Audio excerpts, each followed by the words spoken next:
Alléluia, soyez bénis au nom puissant de Jésus-Christ de Nazareth. Je prie que en ce jour, Alléluia, de mercredi, que le Tout-Puissant soit avec nous dans tout ce que nous faisons, que le Tout-Puissant nous accompagne, que le Tout-Puissant nous garde de la main de l'ennemi, que ses anges nous acheminent, on va dire, sur nos lieux de travail, que ces anges nous acheminent, nous portent dans nos différentes activités de ce jour, et que la main de l'Éternel soit toujours sur nous, au nom de Jésus. Amen. Nous continuons toujours dans le même thème de la semaine, recevoir la puissance. Et le thème du jour, c'est au nom de l'Éternel. Et comme texte de méditation, nous avons le livre de 1 Samuel, le chapitre 17, le verset 45. Je lis la parole de Dieu.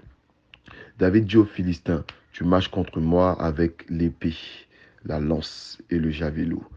Et moi, je marche contre toi au nom de l'Éternel des armées, du Dieu de l'armée d'Israël, que tu as insulté.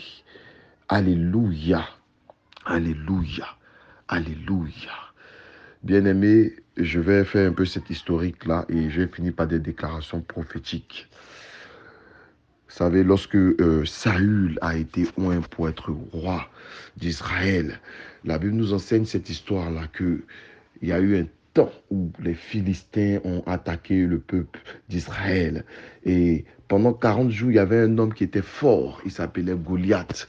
La Bible dit qu'il faisait 5 coudées, et quand on pense 5 coudées, techniquement parlant, on veut dire qu'il faisait 2 mètres 90. Ça veut dire qu'il faisait près de 3 mètres. Et il avait un bouclier. Le bouclier, il faisait près de 57 kilos. Et sa lance faisait 7 kilos. Alléluia. Donc c'était un homme fort. C'était un homme de guerre. C'était un homme qui était imprégné des combats, des guerres, de la barbarie, si je peux le dire ainsi. Alléluia. Et il s'est avancé devant le peuple d'Israël, parce que les deux peuples étaient sur deux montagnes différentes, et il y avait une vallée au milieu. Mais il s'avançait et il disait, celui qui arrive à me tuer, si vous me tuez dans ces circonstances-là, alléluia, alléluia, le peuple philistin sera assujetti à vous. Mais si moi, je réussis à tuer le combattant que vous m'envoyez, alléluia, vous, Israël, vous serez assujettis à nous. Donc, c'était un combat physique, mais c'était aussi un combat spirituel, parce que lui, il représentait les dieux des Philistins, et il voulait une personne qui allait représenter le peuple de Dieu. Nous savons tous que Saül a reçu l'huile d'onction, il a reçu l'Esprit de Dieu, il a reçu l'onction royale. Donc, il avait cette onction-là pour aller en vainqueur, pour vaincre, mais il n'était pas conscient de cela. Il n'était pas conscient qu'il était roi au nom de l'Éternel. Alléluia. Donc pendant 40 jours, ce Goliath est en train de se moquer du peuple d'Israël. Mais je veux faire cette étude comparée, parce que Saül il n'avait pas la révélation qu'il avait l'huile de Dieu sur lui. Il y avait l'huile d'onction sur lui. Et je vais comparer Saül à David. David, lui, par contre, c'est un jeune qui avait reçu l'onction de la royauté sur lui, et qui était conscient que cette onction-là était sur sa tête. Et lorsque David s'en va pour donner à manger à ses frères, pour voir comment il se porte, lorsque David est envoyé par son père, alléluia, il entend quelque chose qui dérange son esprit. Il voit un homme grand, il voit un homme qui fait près de 3 mètres, en train d'insulter le peuple d'Israël, en train de maudire le peuple d'Israël par ses dieux, et personne ne parle. Même le oint Saül, tremble. Même le roi Saül a peur parce qu'il ne sait pas avec qui il marche. Mais comme David savait en qui il avait cru, il a dit, je ne peux pas laisser un incirconcis insulter mon Dieu. Je ne peux pas laisser quelqu'un qui ne croit pas en mon Dieu insulter mon Dieu. Je ne peux pas laisser un peuple barbare insulter mon Dieu, insulter mon Dieu.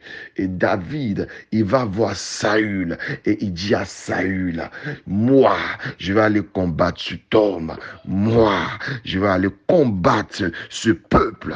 Et tout le monde ne croit pas parce que l'être humain, arrivé à un certain moment, compte tenu vis-à-vis des difficultés, n'arrive plus à regarder Dieu, n'arrive plus à compter sur Dieu. Saül comptait sur sa propre force. Le peuple d'Israël comptait sur leur propre force. Mais David comptait sur l'Éternel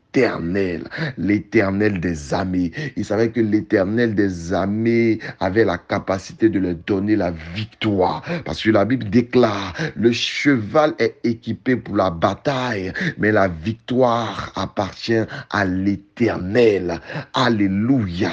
Et sur ce principe divin, David va contre Goliath. La Bible déclare que Goliath voit David, il le minimise, mais David sait qu'il est petit, mais celui qui est en lui est plus puissant, est plus grand que celui qui est dans ce monde. Alléluia. Donc David dit, tu viens contre moi avec la lance, l'épée et le javelot, mais moi, je viens contre toi, Goliath, au nom de l'Éternel.